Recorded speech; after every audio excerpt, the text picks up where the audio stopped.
A $65,000 house sounds like a life hack until you ask, why is it $65,000? In Clarksdale, Pine Bluff, and Flint, the mortgage is tiny, but the hidden bill is huge.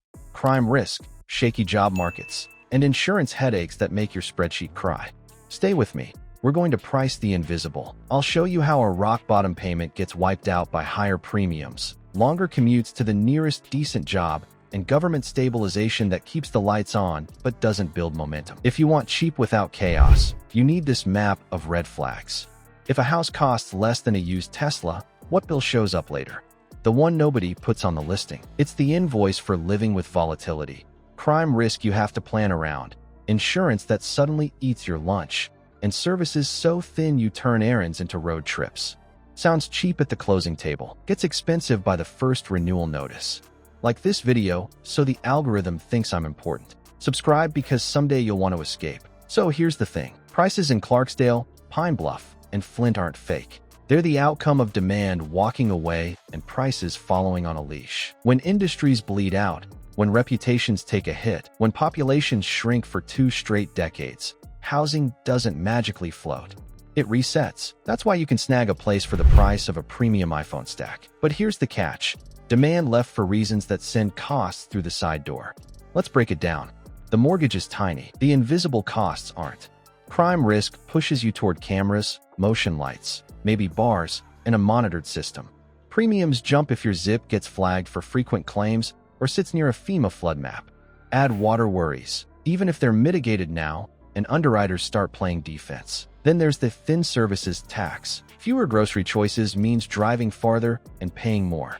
An ER that's a county away means your Tuesday cough becomes an all-day thing. Time is money when there's only one decent option, and it's not close.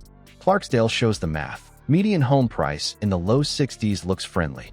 Pull a crime heat map, and the friendliness cools down. Insurers notice the same clusters you do, then tweak premiums and deductibles.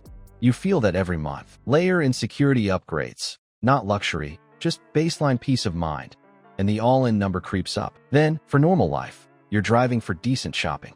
Gas, time, wear and tear. Each trip nibbles at the deal. Population loss since 2000 isn't just a sad stat. It predicts a service contraction. When fewer people buy groceries, stores shut.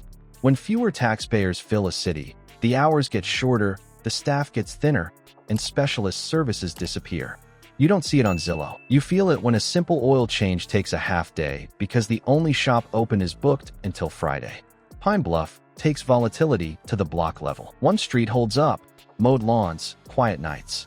2 turns later, boarded windows and churn. That whiplash confuses appraisers and scares future buyers. If your house sits on the wrong side of that invisible line, comps wobble and resale becomes roulette. You might get a buyer. You might get a discount you weren't planning on.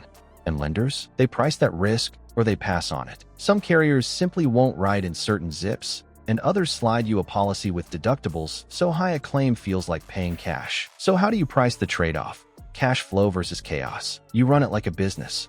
Write the cheap mortgage on one side. On the other side, stack the premiums, the deductible risk, the monthly security line, the car you just turned into your delivery service, and the hours you'll spend driving because the town can't support variety. Then decide if living with that friction is worth the sticker flex. Here's your mini payoff. That $450 mortgage, it can be neutralized fast. Add $200 to $300 in insurance because the underwriter doesn't like your map. Toss in $150 for cameras, monitoring, and deadbolts that don't feel like props. Now apply a 45-minute drive tax several times a week.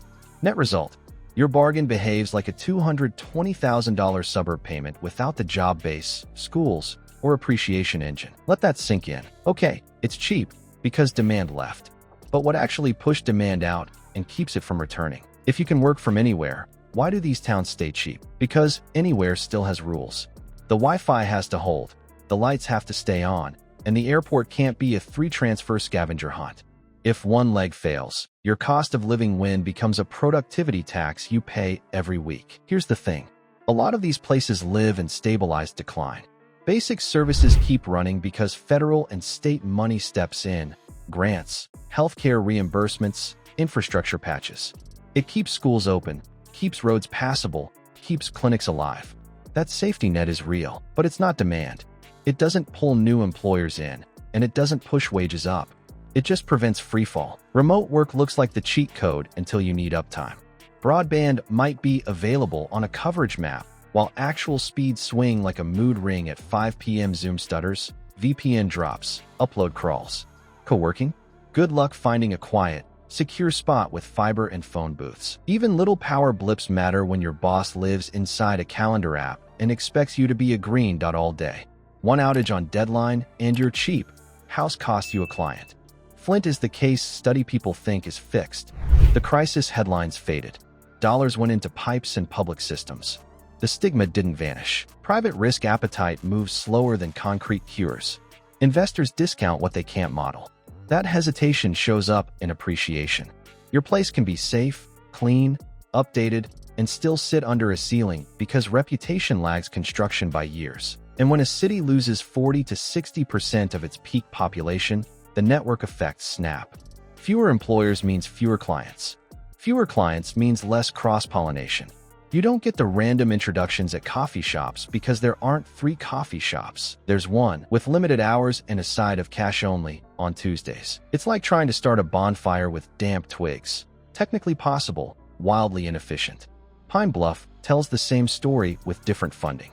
Opportunity zones and HUD money-stabilized blocks help rehab units and keep a baseline of activity. Useful, yes. But private capital still taps the brakes, and that shows up in wages, job variety, and service depth. You can live fine day to day.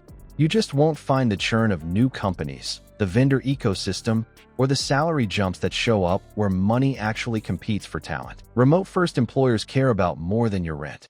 Time zones matter when stand-ups lock at 9 a.m. Talent clusters matter because teams hire friends of friends. And travel access is not optional. When the nearest major airport is 2 hours away and flight frequency is thin, you pay in layovers and lost mornings. Try quarterly on-site travel with a single daily flight that gets weathered out. That's not lifestyle, that's friction. So what does a practical red flag map look like? You don't guess, you test. Drive the town at 6 p.m. and noon. Run a speed test at peak hours. Try a backup connection. Ask 2 employers if their travel policy allows long drives to minor airports. Look for a second coffee shop with real bandwidth. If you can't string together a reliable workday on the ground, your spreadsheet is fiction. Here's your mini payoff. Use a 3-part filter.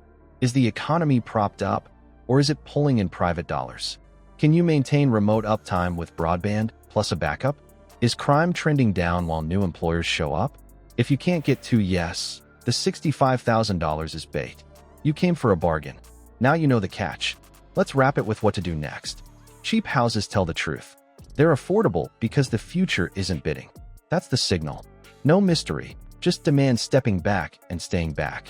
You can win here, but only if you price the friction and don't romanticize the sticker.